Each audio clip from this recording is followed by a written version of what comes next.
done that. Going live like that amazing 90s TV show. Was it called Going Live, wasn't it? Don't ask me, buddy. It was. I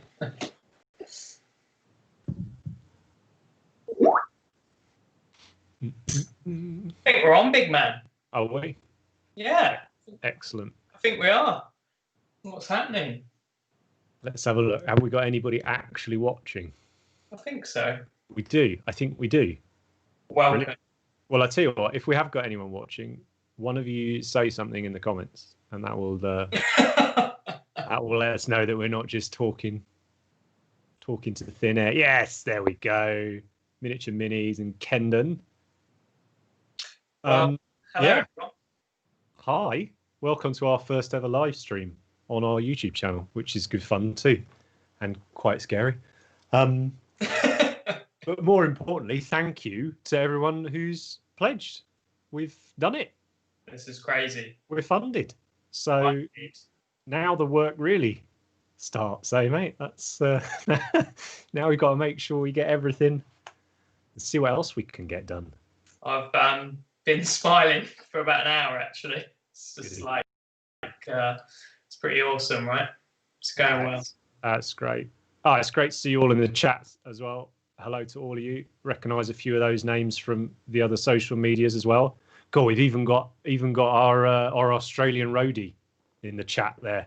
Yes. Oh, who basically carried us around Australia for 3 weeks on his back. Amazing. So what we're doing today is basically answering any questions about the Kickstarter. I think probably show some cool stuff anyway. And I've got a model. I'll probably just put a little bit of paint on this for fun. But yeah, mostly to answer anyone's questions. So yeah, ask any questions you like, and we'd love to talk about this awesome project we've spent about 3 years on. Yeah, man. So I think with regards to delays and things, I think it's about 5 or 10, maybe slightly more, 10, 20 seconds, guys. So we will get through all the questions as best we can. But it's looking pretty good. That's awesome to see so many of you in the chat, though. And also how many of you are saying that you've got the big box, which is pretty sweet. The big box is a gorgeous thing. We were really, really keen to, like, this is for collecting too. You know, eight big models is a good year's worth of painting for a lot of people, but it's also going to look super hot while it's sat there on your shelf waiting for you to paint it as well. Do you want me to get the box, Henry? Yeah, if you've got one in the corner, mate, that'd be great. Because I have nothing left now. Everything is gone that I have. Everything's gone to people. There it is. So similar to our branding on our other boxes, something we wanted to carry on, but we did come up with a bespoke font, or an altered font for the text. That was good fun. It's a beautiful box. It is, man. And the way you see it presented on the Kickstarter page is more or less how it will come to you. We will package the miniatures slightly more securely, don't worry. But one thing we're keen to do is be as efficient and beautiful with packaging as we can be. Are they going to be Kickstarter exclusive, or will they hit an online store at a later date? The big boxes, hard to say. The big boxes, as you see them on the Kickstarter, will certainly be Kickstarter exclusive. And the content, so the stretch goal pieces that we have already unlocked, at least one of, I think possibly 2 parts, they will be exclusive very much to Kickstarter, with no plans to bring them out properly. Full disclosure, like a lot of companies, you know, if we're at a big trade show and we have 5 of them left over, then we may well, you know, have them there with us. But we've no intentions to make those a mainline product.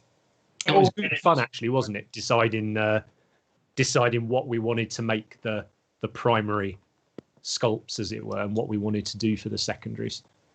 I think that we thought about making some of them Kickstarter exclusive. Like originally, because we designed it as a full figure range, we said, oh, well, maybe we make the busts Kickstarter exclusive, but then we got the busts and thought these can't be Kickstarter exclusive. They're too amazing. So, and then we thought, you know, maybe one should be Kickstarter exclusive, and we just didn't want any of them to be exclusive, I think, in the end. So instead we sculpted extra options and extra weapons and decided to make those a little Kickstarter things. So if you've got a certain weapon on your model and someone sees it, you know you're a Kickstarter backer.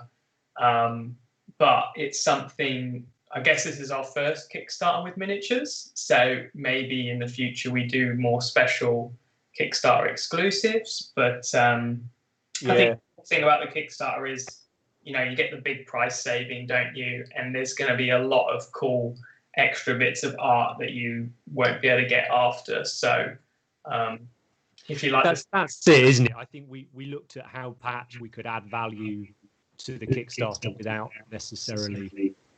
Well, I'm getting a little bit of feedback there, chaps.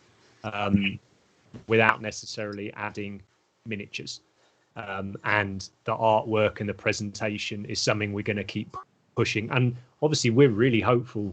Considering how quick we funded, we're really hopeful we can add quite a lot in the stretch goals. We've got plenty of ideas there, and that won't just be alternative parts. You're going to be looking at more artwork presented in different ways, because that's something me and Andy are both really big fans of, aren't we? Like nice prints, you know, like things like to decorate the hobby room with, kind of thing. I'll get the print you get in the big box. Yeah. But there's a few more prints that we're keen to do, and again keen to do them in as high a quality way as possible. So that's kind of the idea with the Kickstarter is the minis. We made a choice on these minis for this one. We have got many other characters that we are already developing and would love to bring out in the future. So we're very much committed to Deorgard as a setting being our fantasy miniatures range for the foreseeable future. We, you know, everything we add in will be in that setting. And someone asked a minute ago, let me just find who it was. Oscar asked about, will there be more lore, like books and stuff? That's something we're really, really keen to do. It's something we felt perhaps we didn't have quite enough content for this project, but it's certainly something we'll be producing for the fantasy range and the sci-fi range as it gets expanded as well. Now that we see that people want them, you know, we will now buckle down and produce as much of it as we can, for sure. It's worth saying as well with the artwork for this campaign, we've worked with Max Fitzgerald, who has just been brilliant at turning our ideas and our demands and all of that into sketches and then into fully realized print, you know, actual illustrations. So do go and check him out. Those of you that are on social media a lot might have seen the Turnip28 tag, which is his own sort of little tongue-in-cheek Blanchitsu grimdark project he did, but it's ended up being quite a popular little movement. So go and check it out. But he's our man. We've worked with Max for several years now on projects, and so we just wanted to. We don't want to be sat on all this cool artwork and that never gets seen. You know, never gets seen the light of day. So project books, art prints, lore, that will all be coming for sure. I think our hope really is to, you know, make this one successful and actually give us confidence to do a lot more. So, you know, we've done a concept for every miniature, and then there's the sculpt, but we'd like to do more than that. But yeah, let's I'll tell you what, let me, while you're explaining that, Andy, I'm just gonna bring up some of our illustrations and some of our renders and our models as well, so we can maybe chat through those actually while we're talking about the artwork and whatnot. Yeah, we basically thought that we want to do some kind of book to go with it, but maybe save that for the next range of figures in Deorgard setting. but the lore and the story behind them is certainly something we want to develop. And if this Kickstarter is even more successful than it's been already, which is funny to say 2 hours in, but yeah, I think then we'll just push all those extra bits, right? It's what we want to do. We want to, sure. we really want to do all that stuff, but you have to, you have to be successful to do it, I guess. I do, man. So hopefully you guys can see on screen now the illustration for Lael, the executioner. So this is a good, I guess, a good thing to we can talk through with the artwork and how crucial the artwork was to us. When we started this project, and this should answer Sammy's question from a little while ago, like what made us want to start it and do it. There are plenty of relatively, generic's not the word to use, but there are plenty of sort of very archetypal fantasy models available. If you want a barbarian or you want a typical sort of elf model, that you can get them.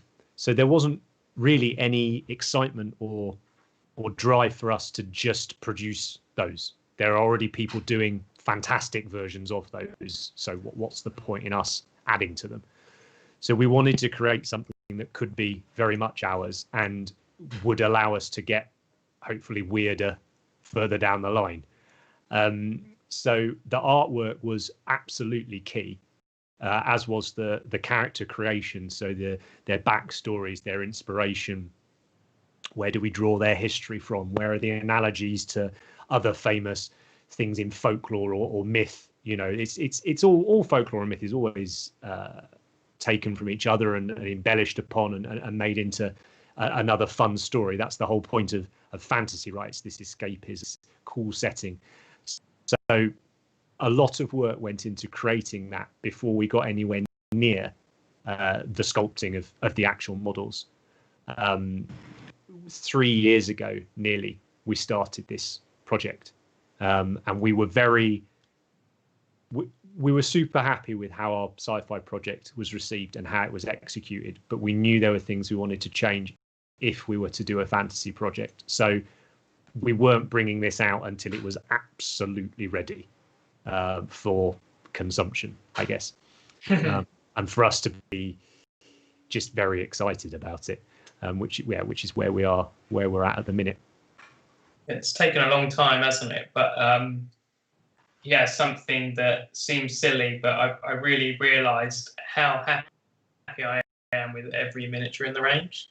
Like, they're just, every single one to me, I'm just so happy with. And yeah, of course you should be if it's your range. But yeah, you never imagine to love every sculpt as much as I do, I guess. And even though you have a vision, it always turns out slightly different to what you expect, I think. I think so, yeah. And also, you know, we often see artwork of models that looks nothing like the model when it gets released, right? And you see renders of models that don't perhaps look quite as much like the thing you end up buying. So that was something we were really keen to try and match as close as possible. And as we have a look through the slides, I think there's certain characters we've done that are scarily similar to the artwork, which is awesome for us because obviously, you know, it took many hours to get that artwork where we wanted it. So if we look through Lael now, so if we from that artwork into this physical model, the cloak in particular, how that was able to be realized on the model was really exciting. Like, we weren't expecting it as much as that, especially if you look in the artwork. And Andy mentions in our long interview video on the campaign page, which I'm sure everyone's thoroughly enjoyed and watched several times. It's just a suggestion. It's a cloak, it's a shadow, it's a frame behind her. You know, we had in our marches that she was associated with, and we thought, yeah, it probably is a snakeskin coat. That'll be cool. And then Max did the drawing and the weird snake's tail coming out around the side, and we were like, oh well, that's a cute drawing. It's really cool, but probably we won't see anything like that on the model. And then the sculptors, like a week or two in, wasn't it? The update came through, and it was like, oh my goodness, like, you clever boys. Like, It's yeah, quite the sight, actually. it's one piece as well, right? But it's two, so I'll get the model. It is one piece, and then you just slot this tail in. So there's a join there, but then this is one chunk, and it slots in the back, and then you just put the hair over the top. So this is a second one I'm doing, which I'm not quite finished with yet. But yeah, I think it was just a silhouette in the drawing, and that's for me what it's for. It's almost to frame the figure. It's like when you would use a backdrop or something like that. It just, yeah, it's the craziest silhouette, and the direction you get with the little bit of cloth, whatever you call it, and this part here is just yeah, just it was pretty amazing. I remember just smiling ear to ear when you get the render through, because when you see a sketch like that, you can't imagine it being a real model, right? Yeah, for sure. And that's another thing we once we'd worked our way through the actual characters themselves, their backgrounds, and then asked Max to realize that as a sketch, we never demanded that the sketch be a specific pose that we wanted necessarily. We'd have ideas, and equally the sculptors were told, let the artists work. But other than the characters themselves, we then shifted very quickly into a much more practical mindset. And this is something that Andy's experience in large-scale miniature painting was invaluable in, was the idea of these have to be cool models to paint. It's all well and good making this funky character with cool artwork and all the rest of it, but they've got to be fun to paint, and they've got to be achievable to paint, in the sense of them to paint or sub-assemblies or things like that. And we had a few characters that haven't seen the light of day, which look great, but maybe the pose was too insular, it was too crouched, it was too hunched over, and we'd have to go, do you know what, as cool as that art looks, we've got to scrap it, because as a miniature it just won't work. You won't be able to get in there and show off or actually reach the pieces. But there was also this idea of really expanding the poses out, making the models as interesting all the way around on every plane that we could. So you've got models like Lael and the Scareten, the Archer. There's so much to those models. It's not just a front and a back and a few little details sort of pressed on. The feathers on her are a great example, aren't they? Andy's shown on the stream there. They're also a lot more robust than a few people have asked about. The resin I'll poke some for you now. The resin that we've had them cast in, it's got some flex in it. It's not brittle, not too much flex, not bouncy to paint or anything, but it can withstand the odd knock as you're working your way around. But that was something really important to us. They weren't just these 2D is the wrong word, isn't it? But they weren't just a sort of flat profile model. There was plenty of it. Well, I think the feather cloak's a good example. Instead of a blob of feathers, when we turn to the side, you can see it's. I think there's 3 parts to this, 3 layers that you glue on, and yeah, they're quite thin, which makes them feel really realistic and really pretty. But you know, you can see that this is actually pretty strong. It does move, but like unless you drop this on the floor, it's going to be fine. And we worked quite hard with Big Child to make sure the miniatures had, you know, really nice shapes and not like a super chunky, obvious interaction with the bird, but that it's still going to be strong enough. So. Yeah.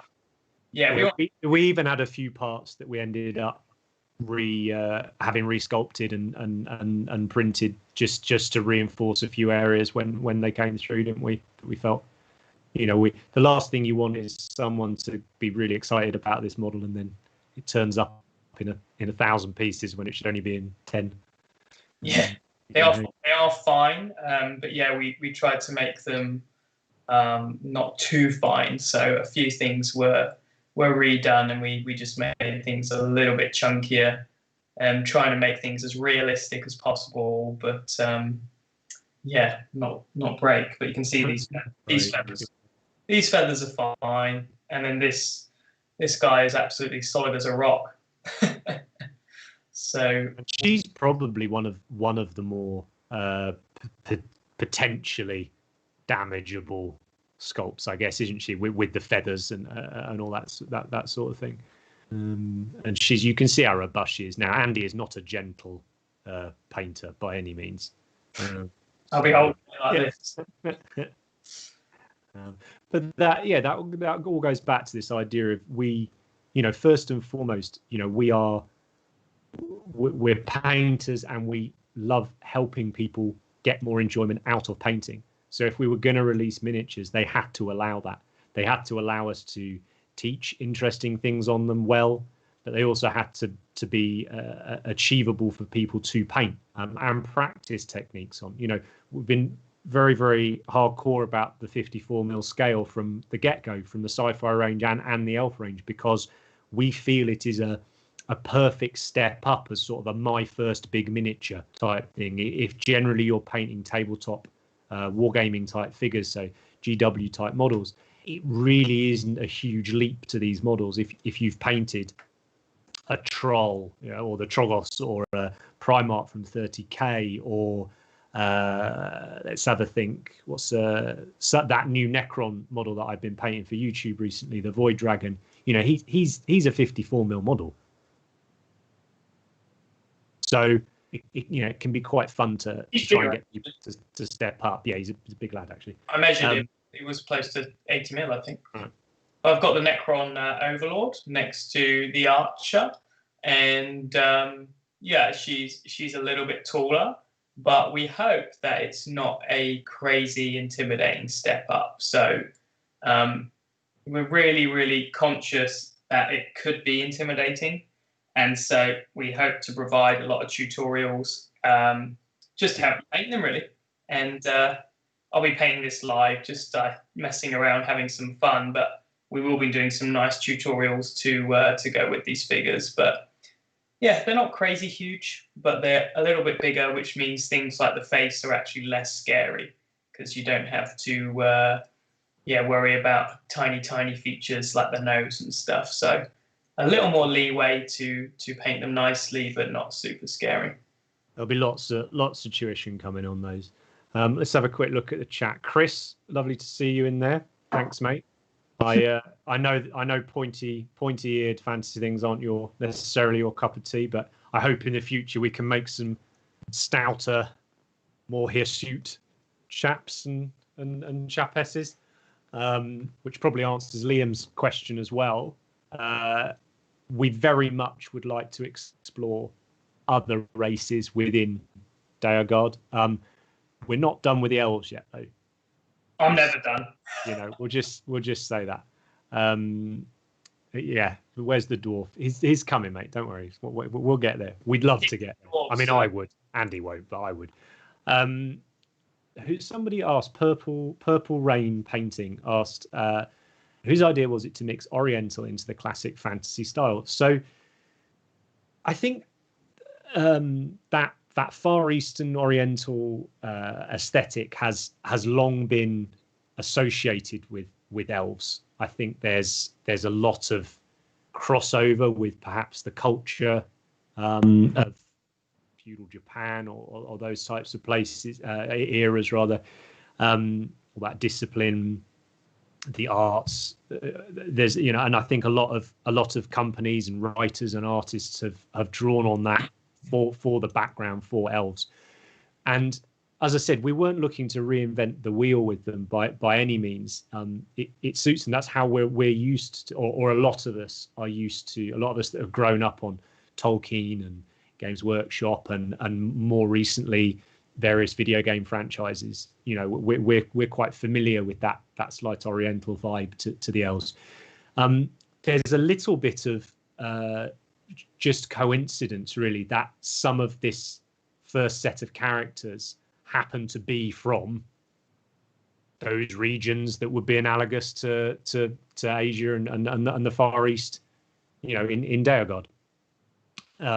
We have characters we've developed that are equivalent to Central African or Mesoamerican, or, you know, the Caucasus.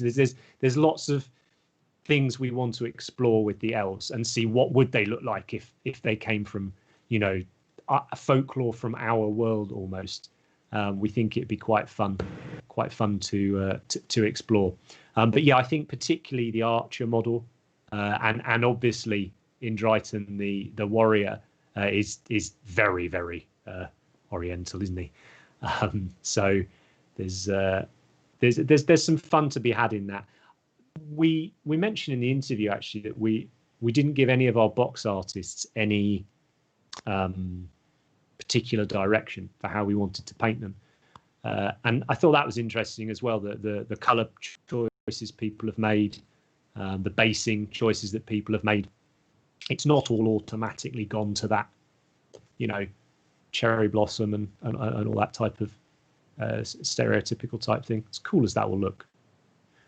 You nearly did, yeah. Got you one flower on there. God, I love that flower. Let's have a look. Nervous before every major. Yeah, don't worry. I think we all are. Nice thing is just got lots more areas to play around with your paint.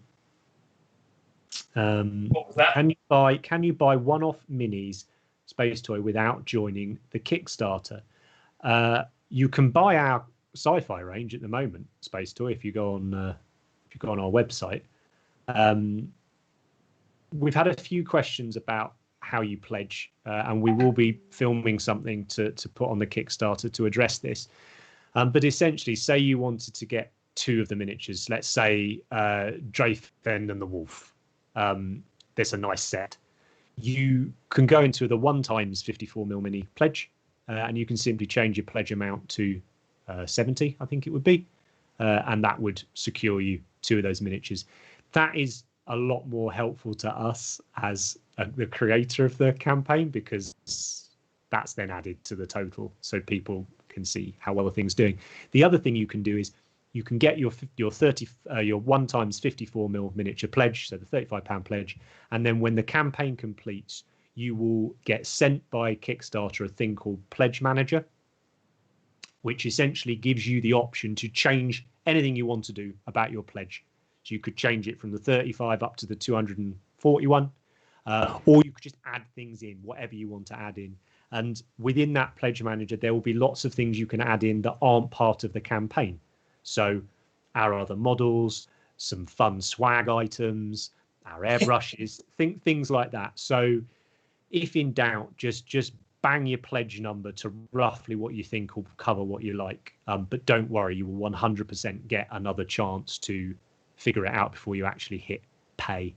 You can just work out your total, right, and pledge that. If you want 2 minis and that's £70, you can just pledge 70, but you don't have to stress because you can edit things later. It's not super clear. So like Henry said, I think we'll do a video to explain all that in a succinct way. But if you work out what figures you want and what that total would be, if there isn't a pledge for that total, then just pledge that amount, and you'll always get what you want, and you don't have to worry about it. So there's no kind of stress, is there? We've had a question about your lamp, Andy. No, that's just a normal task lamp. It's just at a funny angle, so it looked like it was a spotlight. That's all it is. So what this? Yeah. It's a Lumi task lamp. Lumi. Yeah, Lumi. Which is the newer one. Will you guys be having a tutorial for all the minutes? This is from Ben, I think, maybe. Will you guys be having a tutorial for all the minis similar to the masterclass series Andy did? Or are there only certain of the sculpts you would cover this way? There will be tutorials for all of the miniatures. whether that is via PDF, via a masterclass video, or via a YouTube video. And you've all seen that generally on YouTube, we tend to put out more army painting or core skill focused videos, a lot of the time because they can be shorter and more digestible. And for Patreon, we tend to do a lot more long format, deep dive things. We will drop the odd in-depth one on YouTube by all means. It's just, you know, a 1 hour long painting video just on how Andy paints the cheek of a female model is only going to appeal to quite a small number of people, you know, as opposed to yet another Space Marine. So we need to bear those things in mind. So there will be tutorials for all of them. What we would like to do is have a look at potentially bringing out some of the tutorials as part of stretch goals. So those of you that aren't on Patreon, you would have access to some at least. It's going to be a lot of them, though, isn't there? I mean, there will be. There will be. We'll also, once all of this nonsense is over, next year we hope we'll be back to doing our favourite thing, which is running painting classes with people. And funnily enough, we've got quite a lot of models now that we would love to help people learn how to paint different things better on. As examples, though, there's a video about this, how I did this very simple but effective snow base going on Patreon this weekend. And I have made a PDF how I painted the armor and the non-metallic metal on this figure. So, you know, that one's kind of done. I also intend to do maybe another tutorial on this model because I quite fancy doing him again. And yeah, I'm going to be painting most of the ones I haven't painted, and there'll always be some tutorial footage to go with that. So I think our intention is basically to get most of them out of tutorials and see how it goes, really. We've already said that we'll look at what are the most popular ones and prioritize that for tutorials. But the model I haven't painted yet and want to the most is the Hunter bust. She's just beautiful. The face is incredible. So there's going to be a tutorial on this 100%. And I'll just, I'll make my way through them, I think. But I really want to do some different levels of painting. So I really want to paint this to my best, but then I'd also like to have a go at doing the executioner with some kind of simpler. I don't mean that in a negative way, but maybe there's going to be some ways that you could tackle this model. You know, using washes for the scales and the big cloak, and I think that could be quite fun. So yeah, there's going to be a lot of tutorials basically. So if you're hoping to get support and help on painting your figures, it will be there for you. So I wouldn't worry about that. Yeah, and I mean, it's worth saying everything we're doing, whether it's on this project, whether it's on our YouTube, whether it's on our Patreon, it's being, we want it to be things that people would like to see and buy and use. So tell us what you'd like.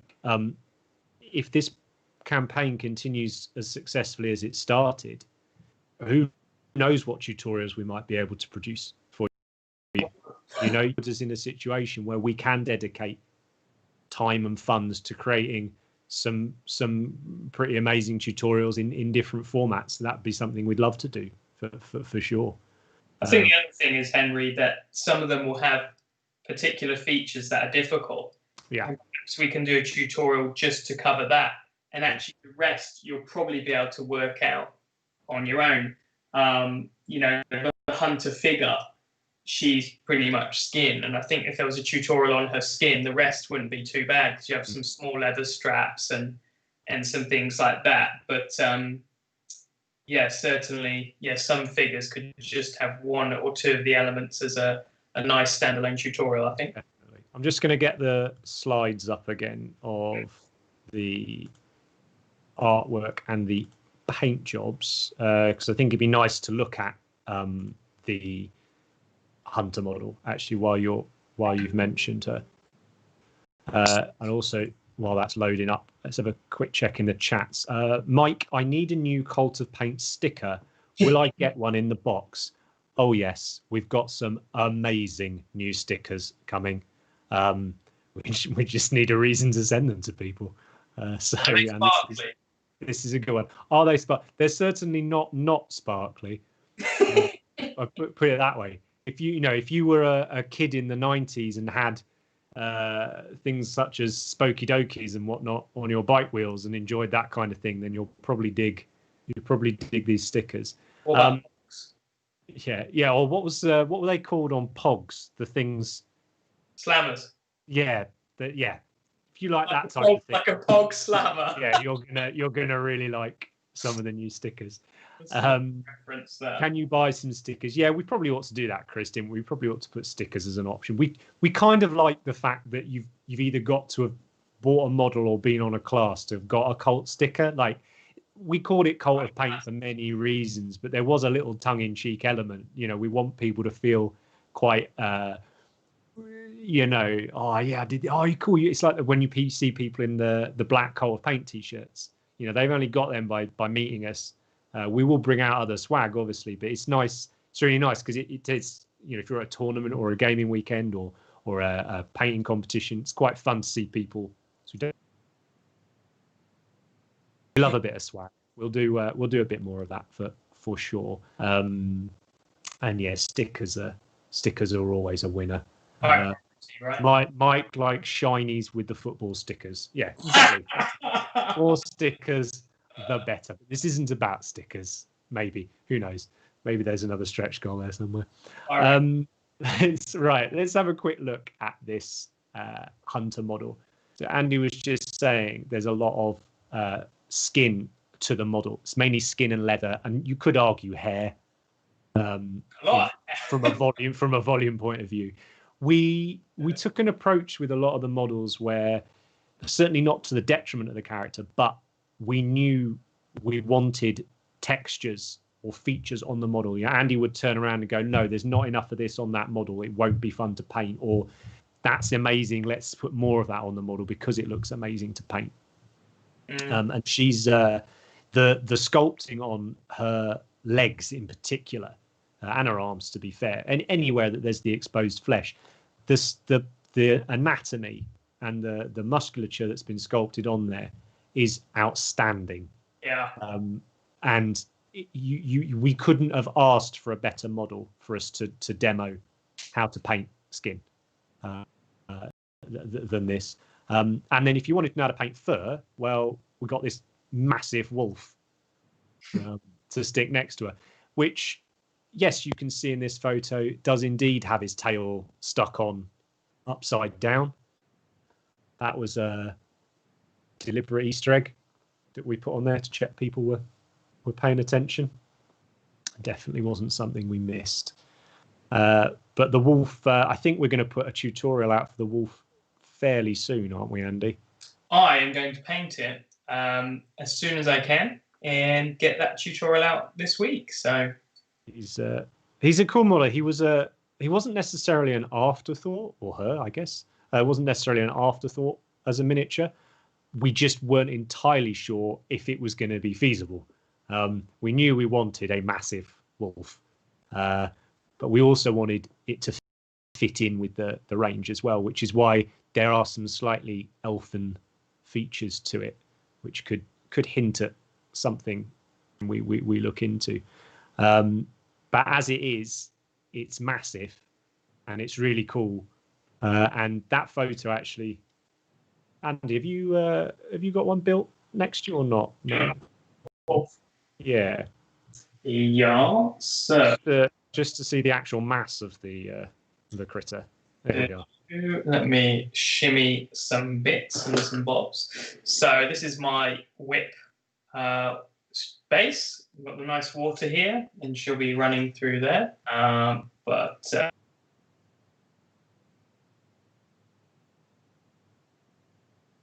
Comes all of this into the. So even though both the legs are in the ground, it's really solid, and then that just comes off a pin. Beautiful. Thanks, Harjinder, for dropping in. Thanks for the support, bud. So yeah, that's the base, but this is the wolf.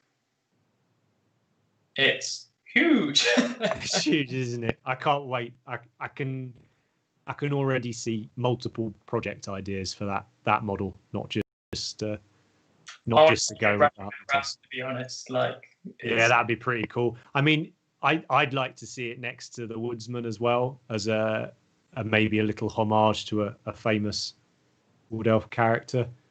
We're really proud of the fur on this because not all of it is sculpted, and it took a lot of work, didn't it?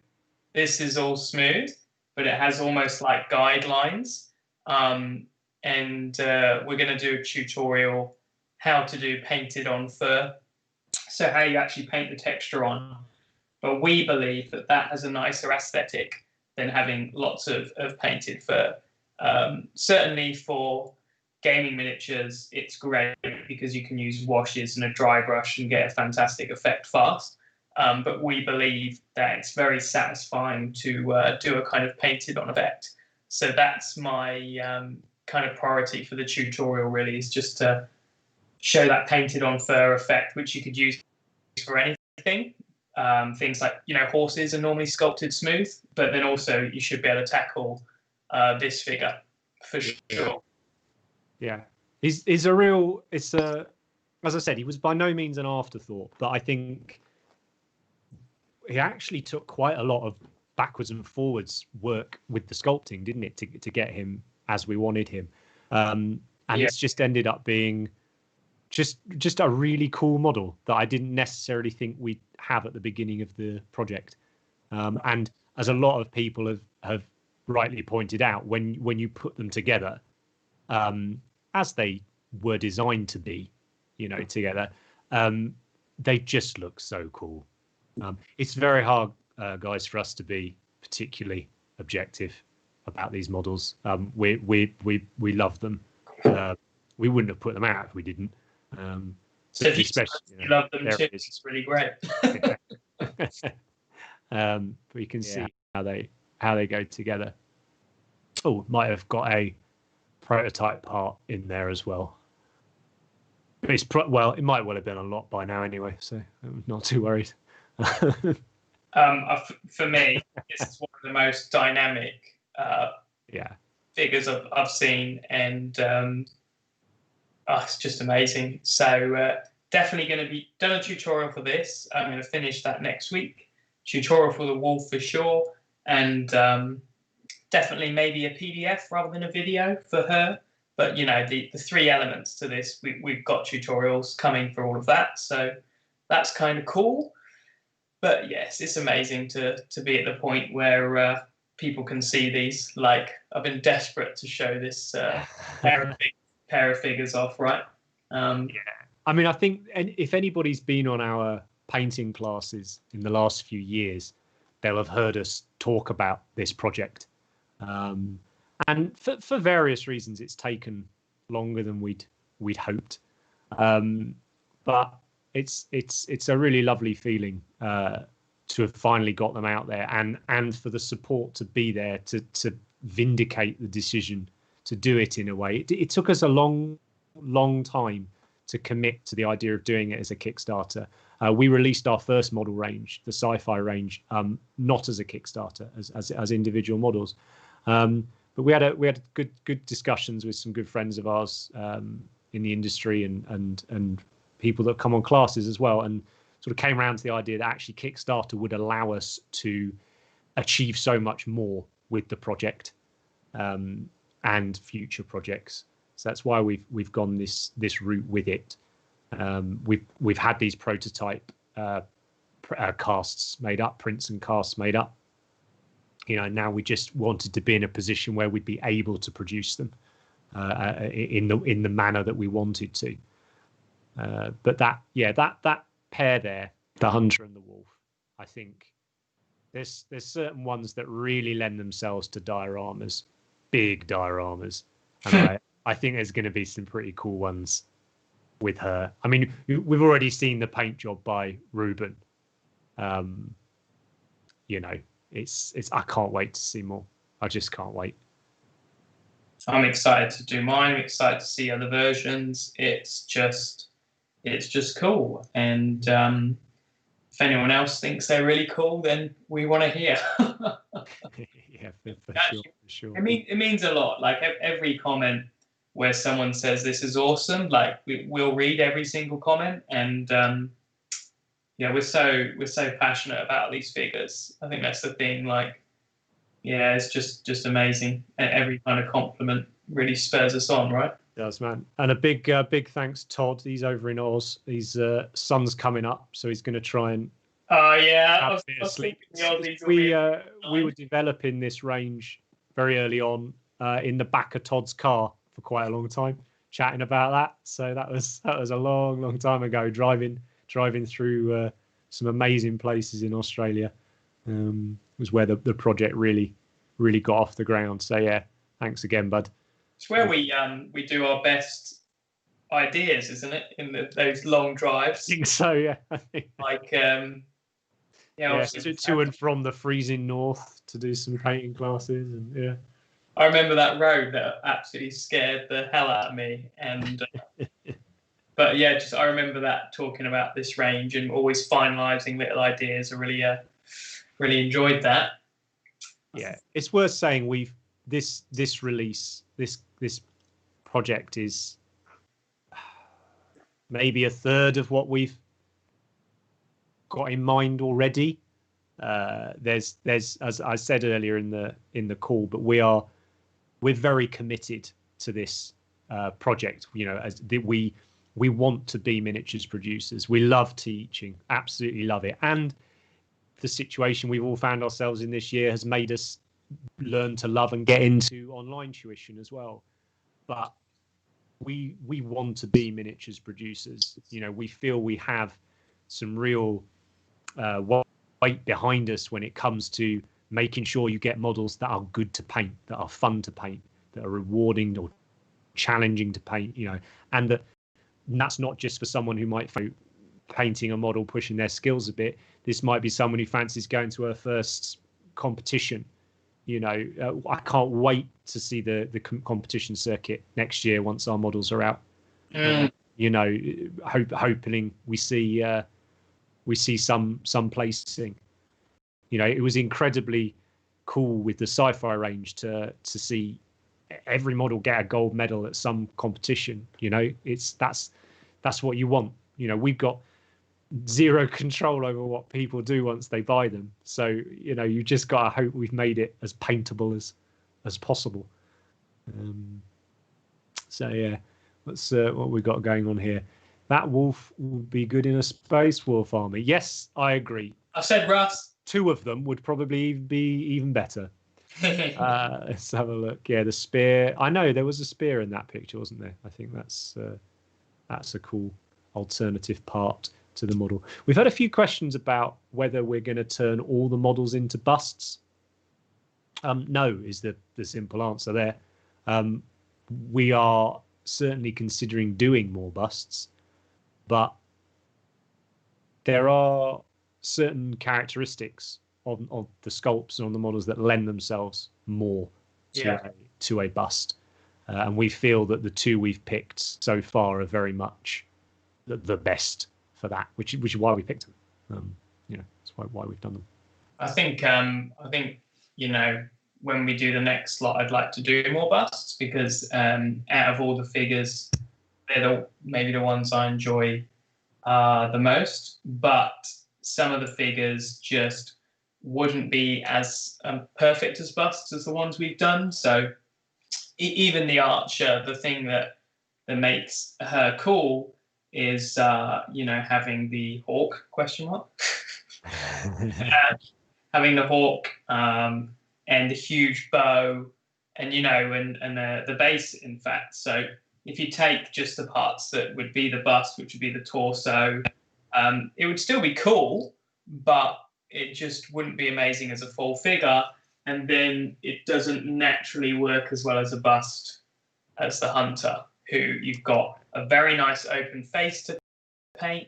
You've got, you know, the cloth areas, nice weapon, and it just it still works in terms of how dynamic without the legs, right?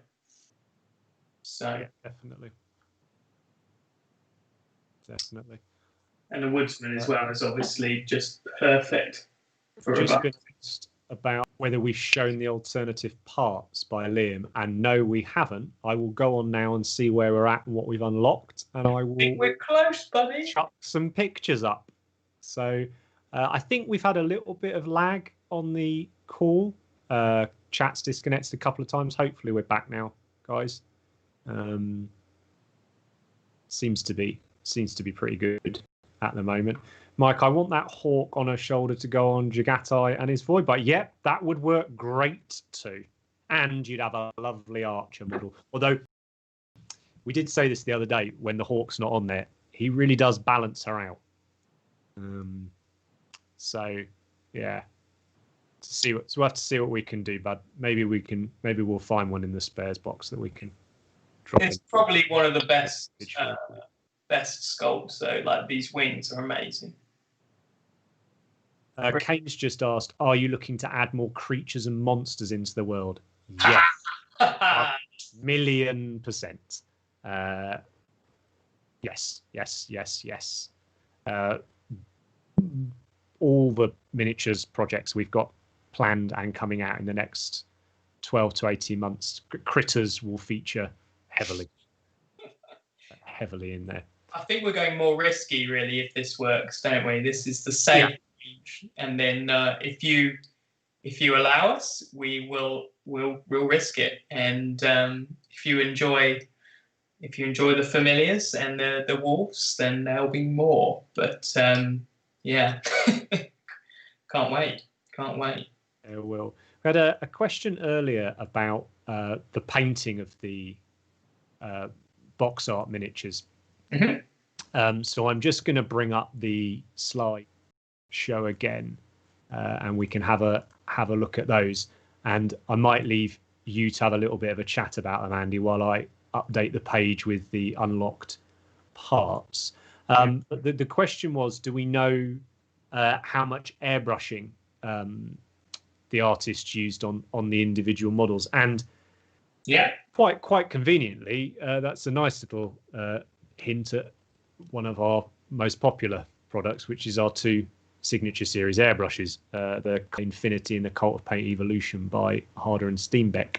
One of the nice things about bigger models is your airbrush can become even more helpful for getting some nice smooth transitions across those areas. So if you want to have a chat about that, mate, and I will try and bring up these slides. What's the question?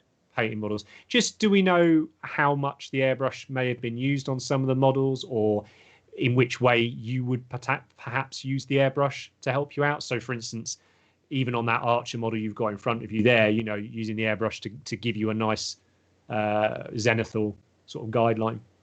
Yeah, to be honest, this is how much I use the airbrush on mine. So I love a black undercoat, and I personally like to paint with a lot of interesting light direction and light situations. So what I've done is I've sprayed white from this kind of direction, and then we have all this kind of light around the figure. And then actually that, for me, that was as much airbrushing as I did. With the Warrior, there was none, because I started with a black primer, and I went for a really, really dark scheme. As you can see, I wanted it to almost be monochromatic and have a very limited palette. So for this, there was no airbrushing, and it's a very detailed figure, so I was kind of straight in there with the detail brush, to be honest, picking out all these really cool elements on the armor. But then on some of the other figures, I think that the airbrush will be really helpful to get things going. I think when I paint the Woodsman bust, I'd like to probably plan the light and do some base coating with the airbrush. This is quite a lot of skin to cover, and even if I just sprayed it a flat flesh tone get things going, I think that would be very, very useful.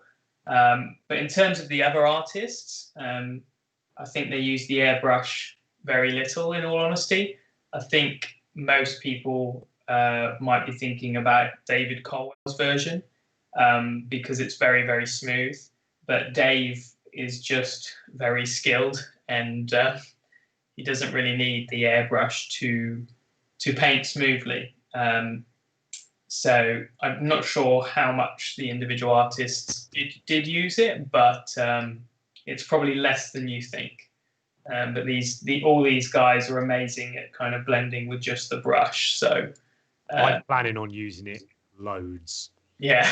When I'm painting mine, absolutely loads. And then I'm going to get in there with oils and have some fun. Exactly. I think this one I'll probably get like a mid-tone and a shadow with the airbrush. So like spray it a basic flesh tone like the mid, and then maybe spray a shadow from below, and then that'll get things going and save some time. But from there, yeah, just take the time with the brush really to get the kind of the feel. Yeah, we can ask the artists, I guess. If there's one in particular that you wanted to know about how much airbrushing is, then we could find out. I reckon. For sure. I think I'm going to start putting some paint on this beautiful lady now. Here's a good question from a good couple of questions actually from Craig, but I will address the second one first because I'm still fiddling around on the Kickstarter side. Andy, which cross-range kit bash are you most eagerly anticipating from our fantasy or our sci-fi ranges? Oh, do you know what? How cool would It's a great question, Craig. How cool would the bird be with Anna? And I'm just looking at her over there and just thinking, oh yeah, that's going to be some pretty amazing possibilities. Yeah. Sadly, we don't have enough copies of these models to play around and have loads of fun with yet. We've got to wait as long as you have. This could be like a parrot for Captain Birdseye Garrett, wouldn't Love it? Love it. All over that. That's a good idea. I wish we had more copies, but they're all gone. So they've all got paint on, I think, every copy. So. Yeah, like I say, we won't get ours until you lot get yours. I mean, we will. We'll get them a few days before, obviously, but that's when they're coming to us. And that is coming from Big Child Creatives over in Spain. Congratulations to them on their recent Echoes of Camelot Kickstarter. Incredibly successful. Very, very pleased for them. We've loved working with them. Our sci-fi range has been done cast by them, and our fantasy range is being sculpted and cast by them. The new resin that they've developed recently is just beautiful. It's what you can see. Some of those he's been showing there. Really, really lovely to work with. Looks nice, paint's nice. Yeah, lovely stuff. We've unlocked, for those wondering, we've unlocked the alternative parts for Deorgard the Woodsman. Wow. He's got an axe, which I know a lot of you had been wondering where the axe was. It was actually in the animation as well, lent up against the tree. So we made sure we popped that in there. Yeah, it needs his axe as well to chop things. Naughty people mainly, but I guess a bit of wood now and again. We've unlocked the spear as well. We've also given him an alternative right hand and open palm, which actually David chose to paint for the box art. So we will have some more box art coming, which has the severed head that he's got in his right hand as well. So you've got a couple of options there. We've also, because you're all amazing and hopefully sharing this project everywhere you possibly can, because that's a massive help to us. You will see we've unlocked the parts for Indryson the Warrior. So this one, some quite involved alternative parts. We've got an unhelmeted head, Some really cool features, nice little crown he's got on. And we've also got some alternative arm options where he's unsheathing his blade, which looks super cool. I think we all like a bit of kit bashing and converting. So it's nice to be looking forward to see what people come up with. But hopefully we've provided you with some great things to get started with on that. So let's have. And we've unlocked the Hunter alternative parts. Have we? Oh yeah, we just did. There we go. Right. Well, you need to chat because I have to now go back in and sort that as well. Okay. Well, I'm going to start painting. So I'm going to start with the highest part. And I've built the whole figure. And that's mostly because I wanted to show it off to you as one piece. Perhaps I'll do a second version of this. I've got this version really just to paint live stream. And I think if I was doing it, as best I could, I'd probably have the bird just separate and glue that on and maybe have her off the base, although the base is quite nice and chunky. So yeah, maybe just the bird separate. But to be honest, I don't think it's going to be too bad to paint the bird first and then it'll be no problem. But I quite like painting it all in one because you don't have the horrible thing of doing it together later and something going wrong. So the fewer sub-assemblies, the better, in my opinion. Yeah, you're not a big sub-assembly painter, are you? No.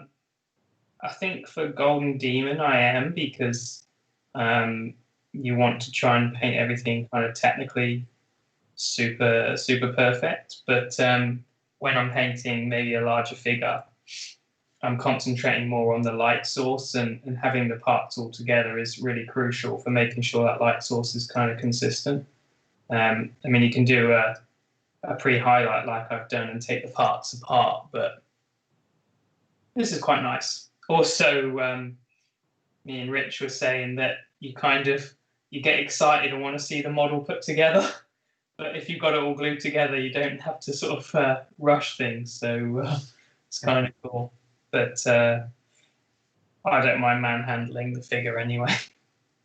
No. I think this is fine. So I'm just base coating it in quite a diluted bit of Dubai brown from scale 75, which I think is going to be a nice start. And I'll probably give it a wash. Yeah, it's just be nice to put some colours on her, to be honest. Can't say I'm too worried about doing a crazy job on her right now, but just base coating some different parts will be quite a pleasure. And I haven't painted this model yet, so this is quite joyous. So wow, we've hit 3 stretch goals already. I know, that's very exciting. If this continues as is, you guys are going to enable us to do a lot more than we had hoped, which is great. So the real work starts tomorrow morning. So I wanted to, Henry, have you painted any of the minis yet? No, I haven't. I haven't even got any of the minis, Tom. We have a very limited quantity of them, and we ultimately, people like pretty painted models. So we wanted to try and make sure that we got as many of the few we had to as many amazing painters that we knew from all over the world as we could. And you have seen some of that. And over the next few weeks, you are going to be seeing a lot more of those as they come out. And I really hope there's a couple more we've got that haven't been snapped up yet. And I'm really hoping I can nab one and get some paint on it. You've been too busy, man. Yeah, it's been good. It's been good fun. There's a question I wanted to address now, which, if you don't mind, mate, which is Craig saying, congrats, fellows, love the minis. Thank you. Both your ranges have been majority female casts. Yeah. Given Fantasy Art's patchy record, how central is the progressive representation of different peoples to your process? In short, massively. In long, massively for many different reasons.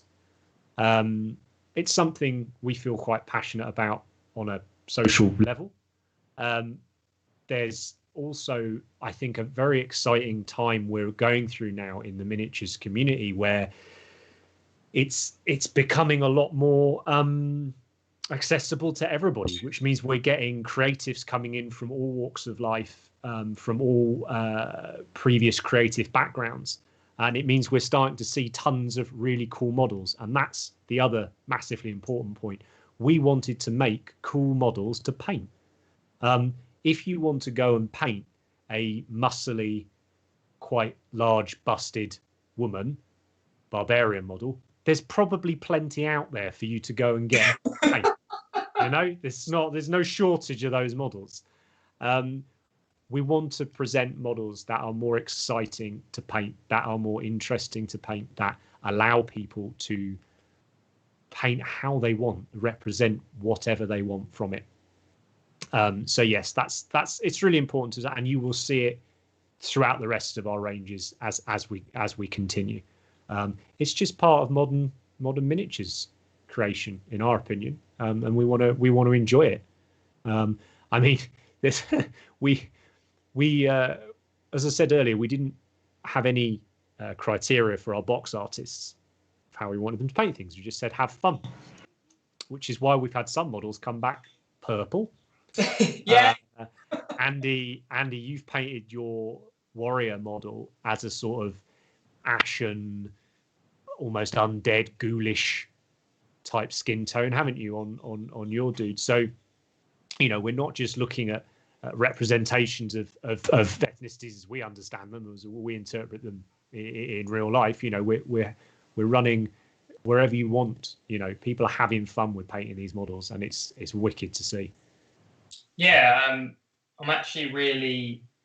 I've got a lot of thoughts about why I haven't painted the skin on this miniature, and you know, he's known as the Sentinel, and it says in the animation, you know, forever watching, and I kind of, in my head, he's just stood there protecting, you know, whatever he's protecting, and I imagined him as almost like an undead elf, you know, in this suit of armor. And it's another reason why I did this base really plain, but I wanted it to be really bleak and just go with that idea that he's just stood there forever watching, and he's just maybe dead, zombie-ish, some kind of magic. And then from a purely aesthetic point of view, I kind of doubted myself, and I did actually paint the ears and the face and the hands in a skin color, and for me it totally disturbed the palette I was going for, which is this very limited, you know, purple, black, silver. We do have some jade on the back, but yeah, it just stood out, the hands in this bright color, and I felt it looked better dark. And also you've got the face, which shows through the slit in the helmet, and I kind of loved it black because it made it look quite menacing, where you can't see what's behind that helmet. So that's kind of the reason for the paint scheme and the black colored hands and the really plain bleak base. So yeah, I really enjoyed that. And I'm not someone who always dives really into the background of minis, but I just kind of, you know, I care about these guys, and I enjoyed that. And maybe somebody's painting a different version with some very nice looking flesh. So that was my reason for that. I hope you like that as well, Henry. I love it, mate. I think that mini in particular, I find it very easy, and I mean, I do think a lot about the background of minis. I find it very easy to picture that scene that model is within. You know, I can hear that wind noise whipping along. You know, exactly. It would look amazing with a backdrop. Yeah, I think. But I think it's been quite fun to see. We've provided with the models some small, or in some cases not so small, base toppers, to have them on. Another way to allow us to get some more motion into the sculpts. But it's been quite fun to see what some of the box artists have done themselves. So obviously Andy's chosen to do this amazing snowy covered scene, or frosted pastry, depending on whose comments you look at on the thing. And Dave Colwell has just done this bananas water themed base for the Woodsman model, where he's got him standing on water. Andy, I think you know more about the inspiration for that one, don't you? Yeah, it's actually from when the forest spirit walks across water in Princess Mononoke. It's kind of like a deer-like creature, and there's a scene where it's by the water and walks across, and there's a ripple that comes from its hoof, and I believe that's kind of what Dave was kind of thinking. And yeah, it's just great. Actually, I'm quite happy that accidentally, with the 3 figures I've done, they've been those really kind of polar opposites, because I've done the bright orange rock for the executioner in the desert. I've done that snow tundra, and I'm going to do that really foresty base for the hunter. So it's quite cool. And obviously this base is actually particularly amazing. Gives it so much height, and I think it's really cool. And you could actually riff off of this. And you're on about the Archer's base now, yeah? Yes, yeah, sorry, yeah, the Archer's base. No, sorry, I was just showing off some more slides of the artwork. Sorry. I'm quite far on the painting. I'm painting a drab green on the cloth. I think green's what I'm going to go for. Yeah, it's nice. We as I say, we had, well, at least twice as many elves as you see now. We've got developed as characters. So we wanted to pick which ones we started out with. And one of the things was trying to provide a nice breadth of environments. As I said, we sort of possibly ended up with slightly more analogous to eastern regions of our world with this first release. But certainly we will be moving right the way up and down north, south, east, and west of what we understand as being environments as we produce more of the range. But equally, I can still picture, that I'd never pictured that samurai model being in the snow.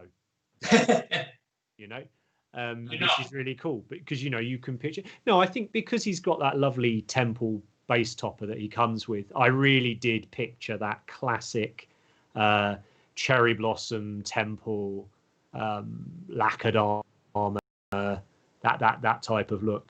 But sort of now you've said it, I can quite imagine someone doing it in a very, say, dusty setting. Perhaps there's some ancient ruin somewhere, some ancient temple that's in the wasteland sort of thing, or flip it on its head, put him in a swamp.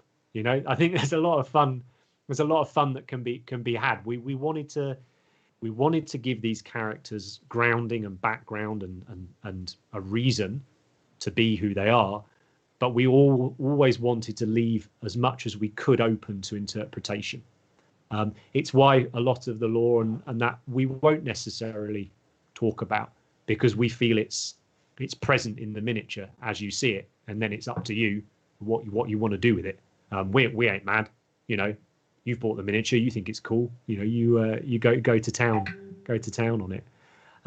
Let's have a look at a few more of these questions on here.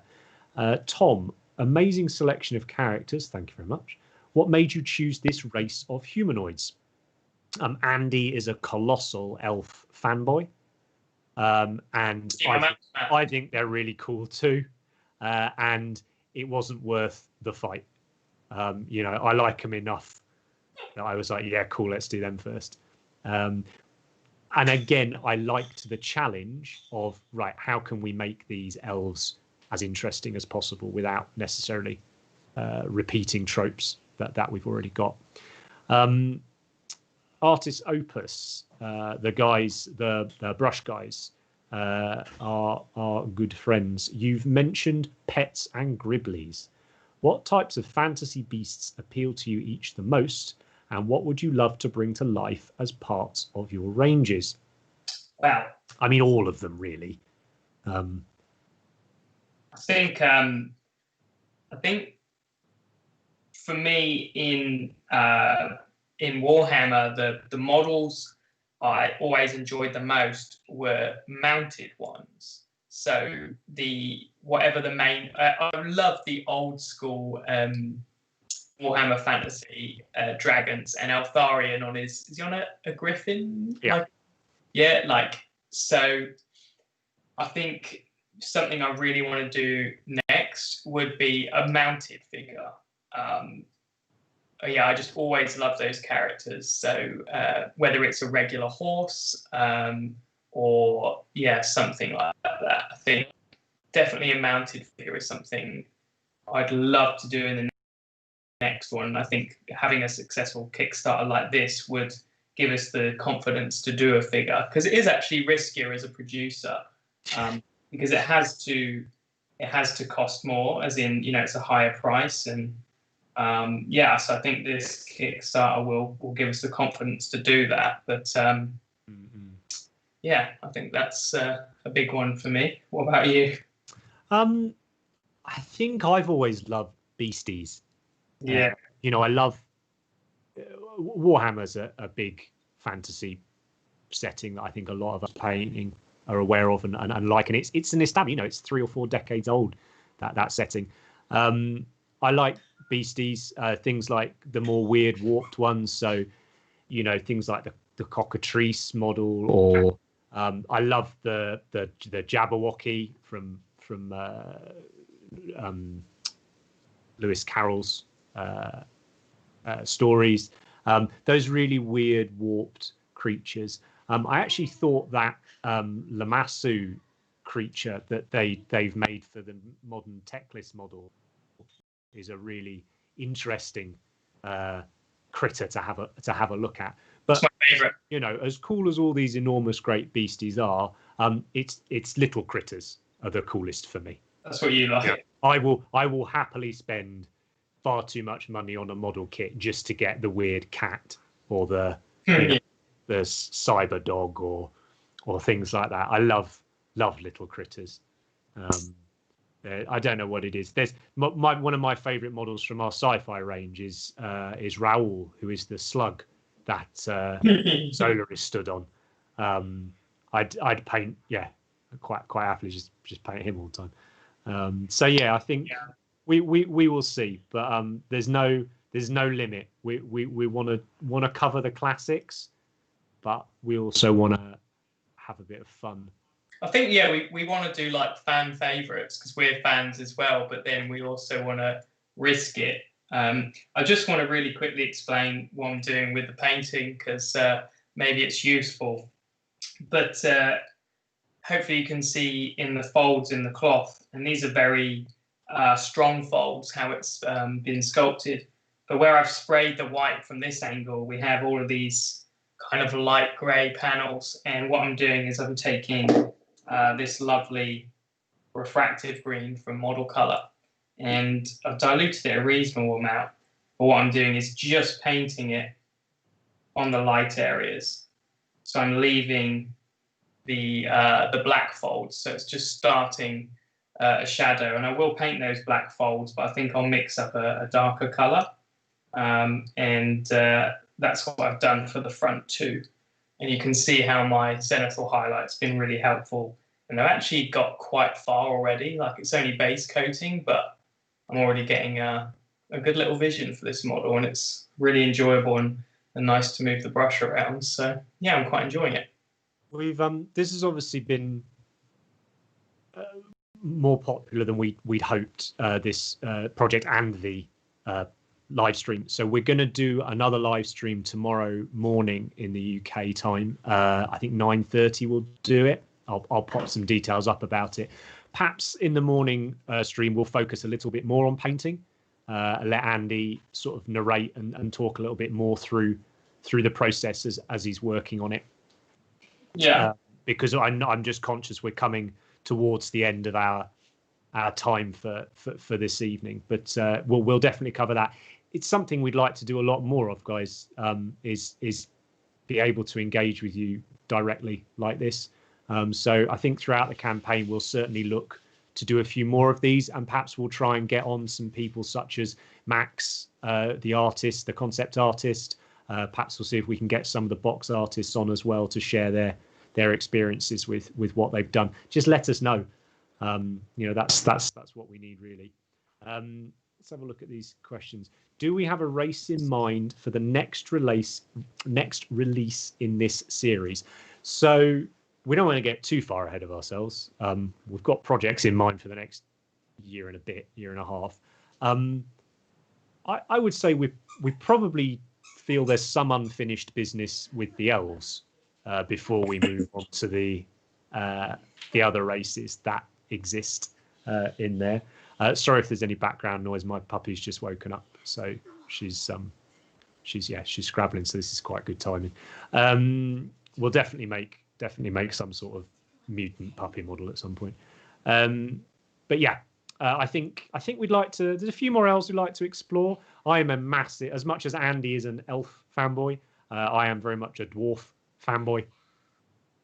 The short hairy folk, I appealed to me a lot. It's too close to home for me. Read into that what you will. But I think there is definitely scope for us to put our own stamp on archetypal fantasy races like dwarves and whatnot. I think orcs, or the orc equivalent race, I think you can have. I think there's an awful lot of untapped potential there to explore. I feel that Games Workshop in particular has really had a huge impact on how orcs are perceived in fantasy. Perhaps video games such as World of Warcraft, but again, it started from Warhammer, didn't it? So it's not a million miles away from a Warhammer orc. And then you have the Tolkien orcs and the goblins. So I think that there would be another humanoid race, but perhaps significantly more fantastical, would be quite high up my list of priorities to explore. But again, for us to approach projects like that, and this is just to be brutally honest with you all, the more niche you go, the bigger the risk is to us to invest in that project, not just the time but the finances as well.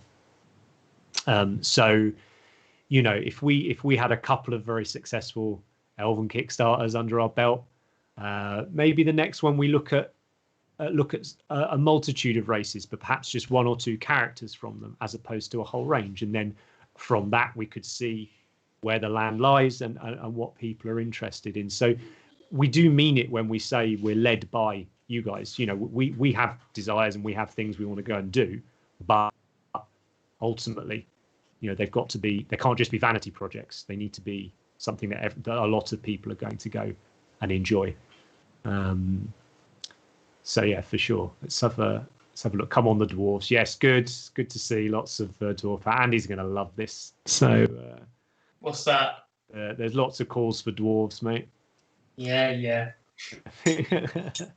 Oh, apparently we've doubled our funding goals, so that's amazing. So thank you to everyone. That's it's pretty overwhelming, if I'm honest. I'd like to say that we're is pessimistic too negative? We're jaded. I think we're genuinely humble about reaching this, and our friends are very supportive and are like, "Oh, you're gonna do so great," and me and Henry are like, "Oh, we don't know, we're scared." So I've not had, the smile's not left my face since we launched, and genuinely quite blown away, and it's super nice. And we'll give back, really. I think that's the thing that we're proud is what we can do is, if you support us, we can give back lots of tuition, right? And if someone wants to see me do a tutorial on these figures I love, then that's a dream come true for me, really. One thing we'd like, I mean, to echo everything Andy said then, is true. With regards to the painting, we would like as well to, and we have reached out to a few more people that possibly wouldn't consider themselves box art level painters, to get some paint on these models as well. You know, as amazing and inspiring as it is to see box art from people like Andy, Dave Colwell, the Spanish guys, Ruben, Rodrigo, David, you know, it can be intimidating, and the intimidation factor is something that we're always going to be fighting against with these models, because of the fact they're bigger than your typical tabletop wargaming models. So we want to make them as approachable as possible. So with some of our box art, we've reached out to the best of the best. But we're also going to, over the next few weeks and after the project, we're going to reach out to people that are perhaps produce the less typical style of painting. So you get a chance to see what that will look like on these models as well. So that you know that you're going to have fun painting them. They're going to look cool. Where can I get a Cult of Paint hoodie? We will stick all that sort of swag in the backer kit. But they are very comfy. Normally you only get them on classes. Obviously we haven't taught since March, so my spare bedroom's got quite a lot of clothing in it that would normally have gone. So yeah, but we're also we're going to look at a bit more merch. We've had a lot of fun on YouTube, guys. We've really appreciated your support on here. So we're gonna explore what we can do with the things like Teespring and whatnot on there to bring a bit more fun swag out, using some of that amazing artwork our friend Monk did, the splat and things like that as well. So swag is on the way, don't worry. Swag life. Swag life. Yeah. YOLO Swaggins, my gaming handle. In fact, if you ever see me on any online gaming, that's me. I would never have thought of that. I'm looking at you in a totally different light. That's unbelievable. I know, unbelievable, Jeff. I've had a great time just putting some base coats on this, Henry. I can. Can I link the campaign? Yes, I can. Bum, bum, bum, bum. Yeah, it looks fun, man. As I say, I'm looking forward to painting them. Yeah. I don't know. I think I'm going to paint the Woodsman first. I think he was such a he really was the first sort of, if we can get him right, then yeah, let's do this project kind of thing. Really? Is that what? Yeah. Yeah. Well, when we spoke about concepts, wasn't it? I think he was the first that we both were like, yeah, let's do a centaur-y, fawn, satyr, type elf. Let's see what we can do. I always kind of consider the samurai as like the warriors, your figure, and I always imagine that would be the first one you. It's so hard. Like I think I'm possibly most proud as a concept. Yeah. I feel that really is like something we haven't seen before. To be honest, we've said this throughout. It changes daily almost what you want to do. But I think in my head I've had some ideas of what I want to do with the Woodsman. And we'll see, because our concept artist Max also has been begging to have a go at it, and I might send him my copy. I don't know. We will see. We'll see. Going to be fun on all of them. You're in the States, and attending a class is going to be difficult. To be fair, no more difficult than attending a class in the UK at the moment. And we do teach in the States wherever possible, or we're certainly planning to. We would love to be at more conventions going forwards. We've focused very hard on getting the brand established. And something we want to now enjoy is the next stage of our journey as a company. And we sort of, we are miniatures producers now. We do regard ourselves as offering the best painting classes in the world. We want to push that more. So we're going to be at as many shows as we possibly can be once they all start up again. So that will include the States for sure. We've got some friends over there that have asked us to come and do a tour of their gaming stores. So yeah, we will, this is what we want to do for the foreseeable. So we will get over there as soon as we can. We can't wait to get back over there. We really can't.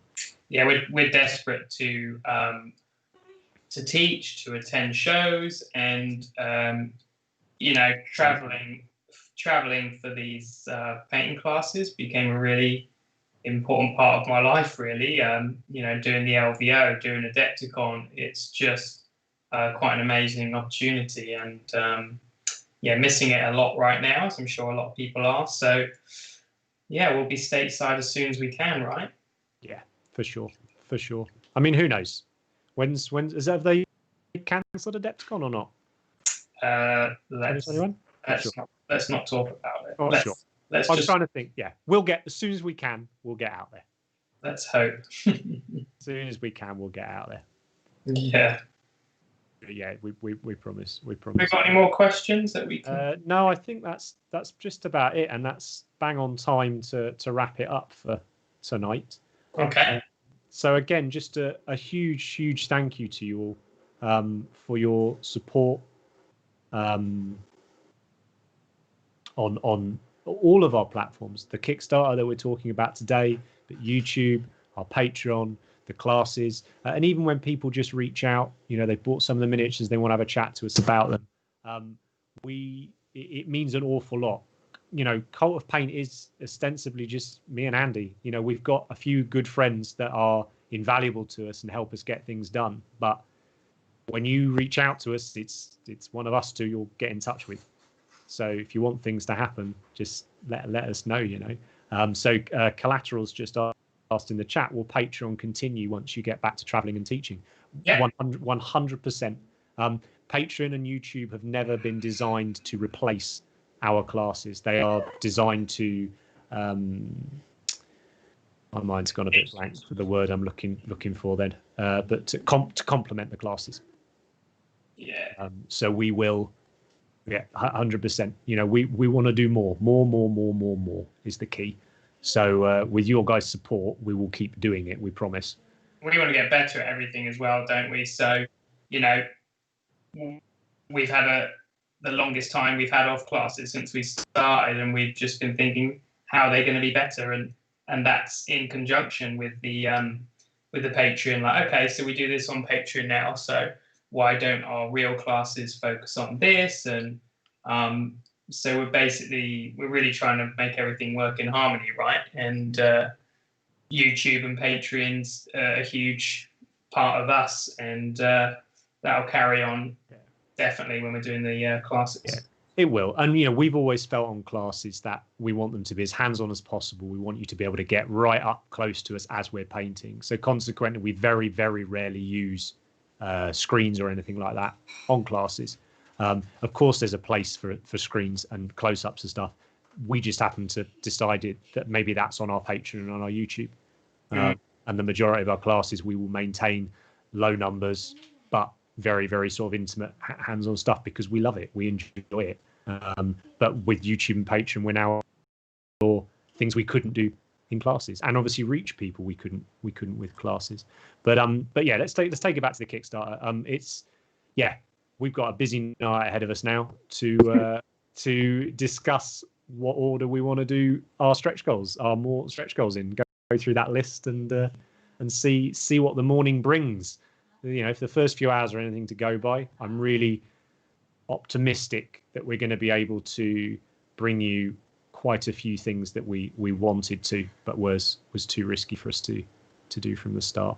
So thanks ever so much for joining us. Thanks, Andy, for being on here as well, mate. It's a hell of a lot more fun doing this when there's a pair of you. It's been great, and I was always looking forward to this, but with a completely unexpected amount that we've hit so far, it's hard to not be over the moon. And absolute pleasure to just done some base coating tonight, but I think we're gonna, every time we stream, I'll probably pick this model up and would like to show you a few tips, but yeah, let's hit some more painting focus in the morning. I think let's definitely go on with that, and I will stick the details up for that this evening once I've gone and had some dinner. So yeah, thank you all so much. We appreciate more than you know, and yeah, we'll just keep on doing what we're doing. And please keep sharing. Actually, that's the thing. That share. Just sharing, like photos, links. You don't realize how amazing it is. We like seeing it, and it's why the Kickstarter is successful, right? Completely. Even if you've just got a couple friends that might see it, it just makes the biggest difference. So yeah, thanks for that, and look forward to seeing what we can do on the stretch goals and painting live as well. Yeah, man. Cool. Okay, guys, take care, and we'll